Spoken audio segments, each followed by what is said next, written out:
Welcome to another video about the wonderful world of the Tarot. I have been interested in these decks for quite some time now, and if you watched my previous video about this topic, about the 3 fantasy decks, then you know what my general idea about tarots is. Maybe I'll summarize here so you don't have to go and watch that video then. I like tarots for the games that you can play with, you know, the trick-taking games, which incidentally is the original purpose for which the tarot were created in the 15th century. I like them for other games that you can play with them. There are a lot of rules, alternative rules that you can find on Board Game Geek. I like them because also as works of art, some of these are just astounding mini galleries of paintings that you can organize any way you want. Also, of course, many people like tarots for divination, for their alleged magical powers, in which I do not believe. I do not believe that the symbology of the tarots will allow people to see the future, but I do like them as tools for personal insight. To me, the rich, mysterious, ambiguous symbology of the tarot can work in our mind the way Rorschach ink blots do. Those ink blots don't really mean anything, but based on what we see in them, then we may learn something about ourselves. And the same idea here. By the way you read the tarots, you may not learn about the future, but you may learn about what you need, what you feel, what you fear, what's important to you, and so on and so forth. To me, they can be very interesting elements for psychological self-exploration. Finally, they can be integrated in role-playing games and in narrative games, in storytelling games, which I believe is an opportunity that the gaming community has not taken advantage of enough, and I'm trying to remedy that, giving my little contribution by showing you some decks in my collection. And today I want to show you 2 decks that have to do with literature and narrative, precisely.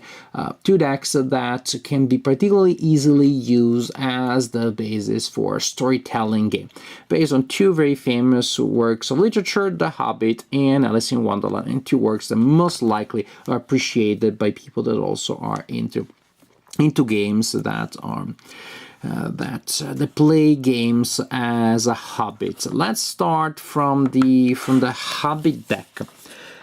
Again, what kind of storytelling games can you play? You can find rules online. You can make up your own. If nothing, you know, it can be as simple as shuffle the cards, draw one, and start telling a story. And see where that, draw a card, then other players will add cards and will add to the story and see where that leads. Play that by yourself. The deck comes with a pretty lengthy rule book, not exactly, a book of designer's notes about what the designer has tried to convey through the tarots, and how the designer has intersected the symbology of the tarot with the content of the Hobbit. We have this card here, which is sort of like the cover, I would say. And then, of course, we start from the major arcana, the Fool, which is the 0 card. I believe this is Bilbo. That would make sense. You know, and the Fool is a wanderer, is a character without a specific place in the deck. That's why the 0 is the number assigned to the Fool. It's a non-number. Is the wanderer, the pilgrim, and having Bilbo there is particularly appropriate, I believe. The Magician, well, that's that also. We got a Magician in the Hobbit, and we got a Magician here. The High Priestess, this is a little more mysterious. You'll have to try to connect what you see with the High Priestess. I'm not going to do it for you. The Empress, even more mysterious, because I see a bunch of dwarfs and Gandalf with his funny blue hat on his head. The Emperor, I assume this is Tom Bombadil, and that would make sense. The Hierophant, again, in some decks this is called the Pope. The Lovers, the Chariot, Strength, again, we're talking about inner strength, not physical strength, which is, by the way, one of the possible meanings of the original card. The Hermit, I can see how barren would be. appropriate for this. The Wheel of Fortune, this is a nice interpretation of the physical wheel, but you have the real context between Gollum and Bilbo in these. And there's like mystical writing, elfic writing around it. It's really nice idea, the idea of the changing fortunes. Justice. The Hangman, yeah, that I don't get it. I don't know what the connection will be. I'm gonna leave it to you. Death, I get that one. Temperance, not what I expect, again, since Temperance is self-control. The Devil, the Tower, a little too similar to each other, I believe. I like it better when each arcana, major arcana, has its own personality. The Star, the Moon, with Gollum like, darn, what happened to my precious? The Sun, beautiful. Judgment of the Battle of the Five Armies.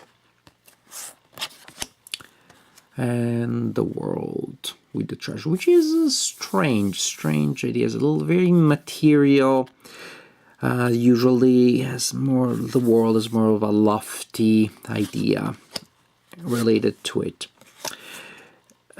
I like those arcana. I like the art on each of them. As you can see with some of them, it's a little hard to connect the symbol, the traditional symbol, with the illustration, and the same happens here with the number cards and with the core cards. I don't know how this is the 7 of Wands. I see how this is the Ace of Wands.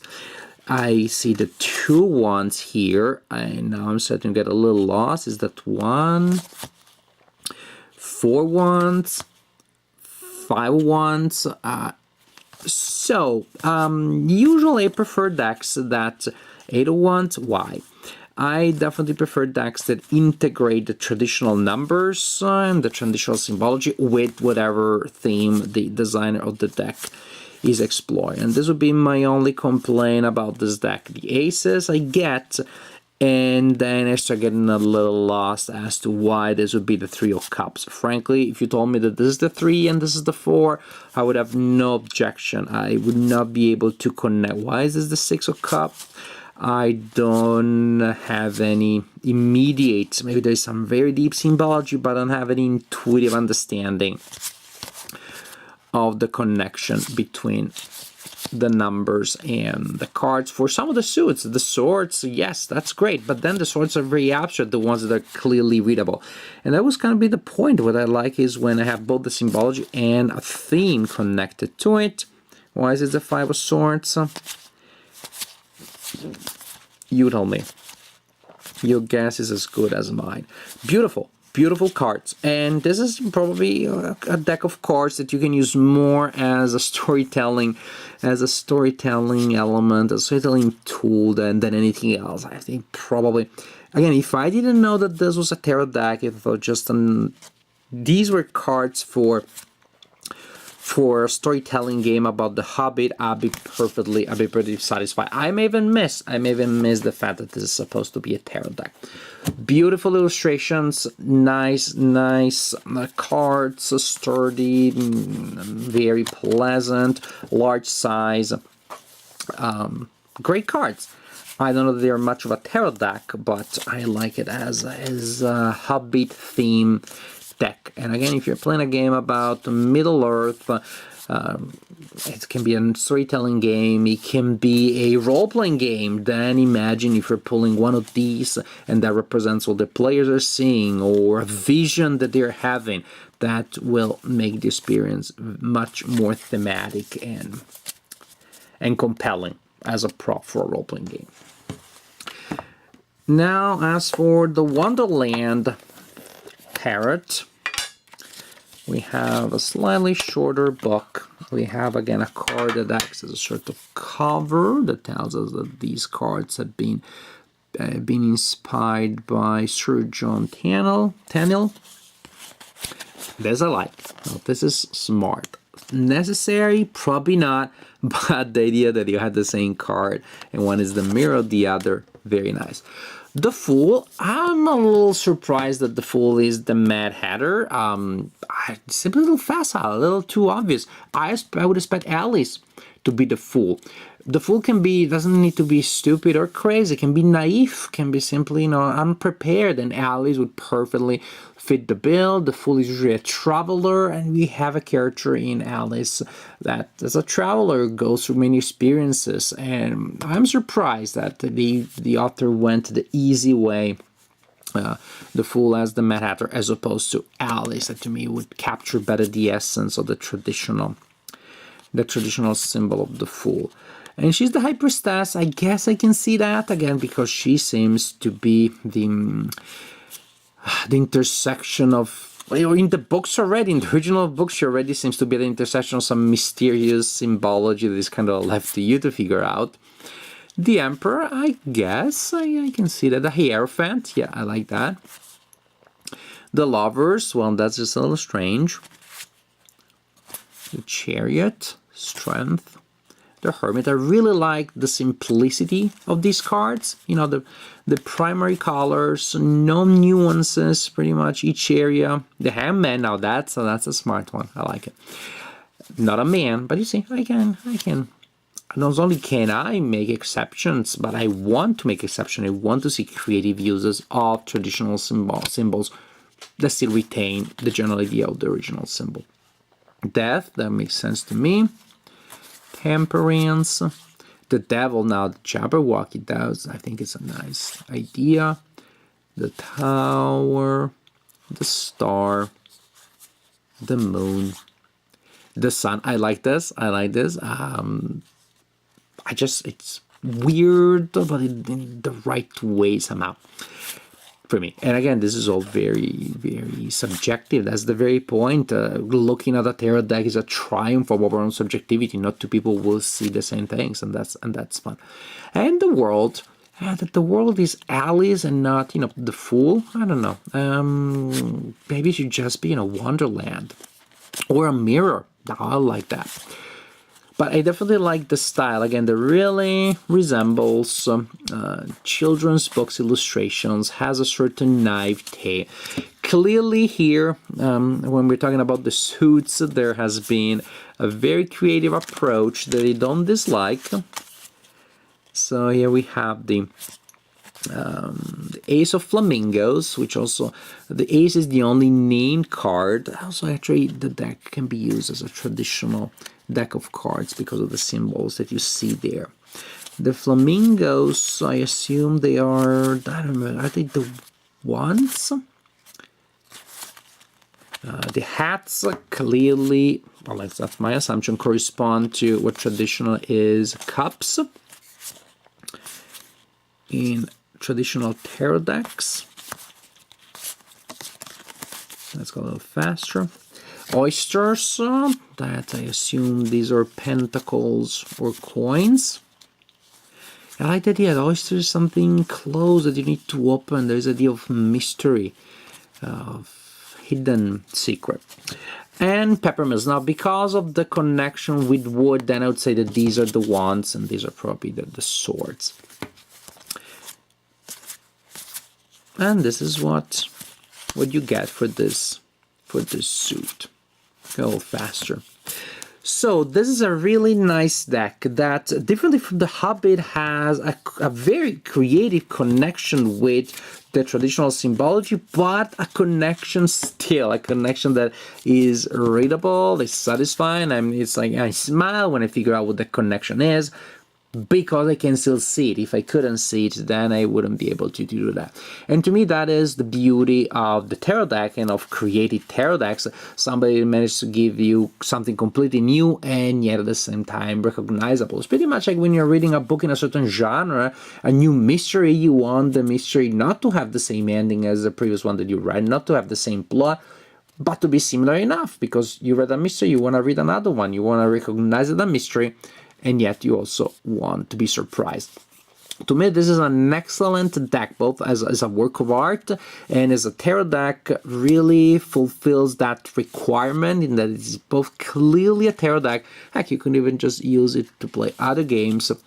while being very original, very inventive, creating the intersection between Alice and the tarot world. And again, Alice, I think, is a particularly valuable text for this because it already looks like there is some mysterious symbology buried in it. So you connect these two symbologies, which again, to me, don't necessarily mean anything objectively, but they're fun because I can project whatever meaning I want on them. Very pleased with this deck, with the exception of probably the Fool. This is the one card that I wish was different. I wish there was Alice there. So very pleased from at all levels with this deck. Pleased from the aesthetic point of view and the thematic point of view by the Hobbit deck. A little less by its use of the tarot symbology, which is not quite there. I don't see it very intuitively. And again, maybe if I read the 200 pages of this book, everything will be clear. But to me, the beauty of the tarot deck is intuition. Again, is what the deck allows me to do with it, how the deck triggers my imagination. And my imagination is a little distracted here by constantly trying to figure out why is that image connected to that card. Other than that, the images are beautiful and there's great variety. You'll still definitely be able to integrate these cards in a storytelling or role-playing game. I hope you enjoyed this overview of the Wonderland Tarot and the Hobbit Tarot. They're both published by US Game Systems, both very good in terms of material quality and production. And maybe you'll figure out a way of including them in your collection and your in-game practices. See you next time, possibly with another video about the wonderful world of the tarot.